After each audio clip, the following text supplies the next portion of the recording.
J'ai eu une enfance pénible. Enfin, beaucoup moins tragique que celle de Julien, mais pénible. Et je me souviens que j'étais très impatient de devenir adulte parce que je sentais que les adultes ont tous les droits, qu'ils peuvent diriger leur vie comme ils l'entendent.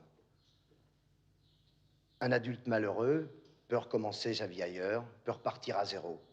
Un enfant malheureux ne peut pas avoir cette pensée. Il sent qu'il est malheureux, mais il ne peut même pas mettre un nom sur son malheur. Et surtout, nous savons qu'à l'intérieur de lui-même, il ne peut même pas remettre en question les parents ou les adultes qui le font souffrir. Un enfant malheureux, un enfant martyr, se sent toujours coupable. Et c'est cela qui est abominable. Parmi toutes les injustices qui existent dans le monde, celles qui frappent les enfants sont les plus injustes, les plus ignobles, les plus odieuses. Le monde n'est pas juste et ne le sera jamais. Mais il faut lutter pour qu'il y ait davantage de justice. Il le faut, on doit le faire. Les choses bougent, mais pas assez vite. Elles s'améliorent, mais pas assez vite. Les politiciens, les gens qui nous gouvernent, commencent toujours leur discours en disant « Le gouvernement ne cédera pas à la menace ». Mais en réalité, c'est le contraire, il cède toujours à la menace. Et les améliorations ne sont obtenues que parce qu'on les réclame fortement. Depuis quelques années, les adultes ont compris et ils obtiennent dans la rue ce qu'on leur refuse dans les bureaux. Si je vous raconte tout ça, c'est pour vous montrer que les adultes, lorsqu'ils le veulent vraiment, peuvent améliorer leur vie, peuvent améliorer leur sort.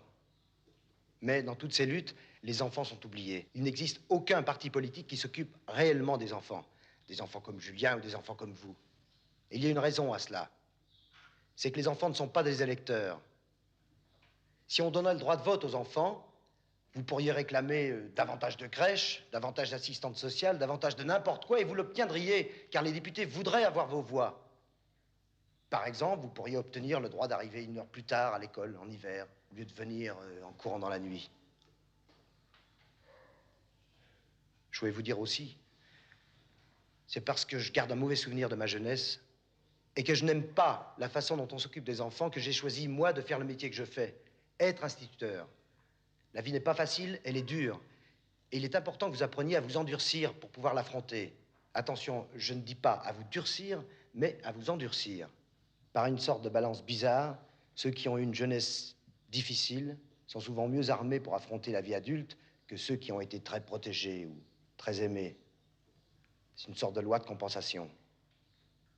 La vie est dure, mais elle est belle, puisqu'on y tient tellement. Il suffit qu'on soit obligé de rester au lit à cause d'une grippe ou d'une jambe cassée pour s'apercevoir qu'on a envie d'être dehors, de se balader, pour s'apercevoir qu'on aime vraiment beaucoup la vie. Bon, maintenant vous allez tous partir en vacances. Vous allez découvrir des endroits nouveaux, des gens nouveaux. Et puis à la rentrée, vous passerez tous dans la classe supérieure. Je vous signale que les classes seront mixtes l'an prochain. Et puis vous verrez, le temps passe très vite. Et un jour, vous aurez aussi des enfants. Alors j'espère que vous les aimerez et qu'ils vous aimeront. À vrai dire, ils vous aimeront si vous les aimez. Et si vous ne les aimez pas, ils reporteront leur amour, leur affection, leur tendresse sur d'autres gens ou sur quelque chose d'autre. Parce que la vie est ainsi faite qu'on ne peut pas se passer d'aimer et d'être aimé.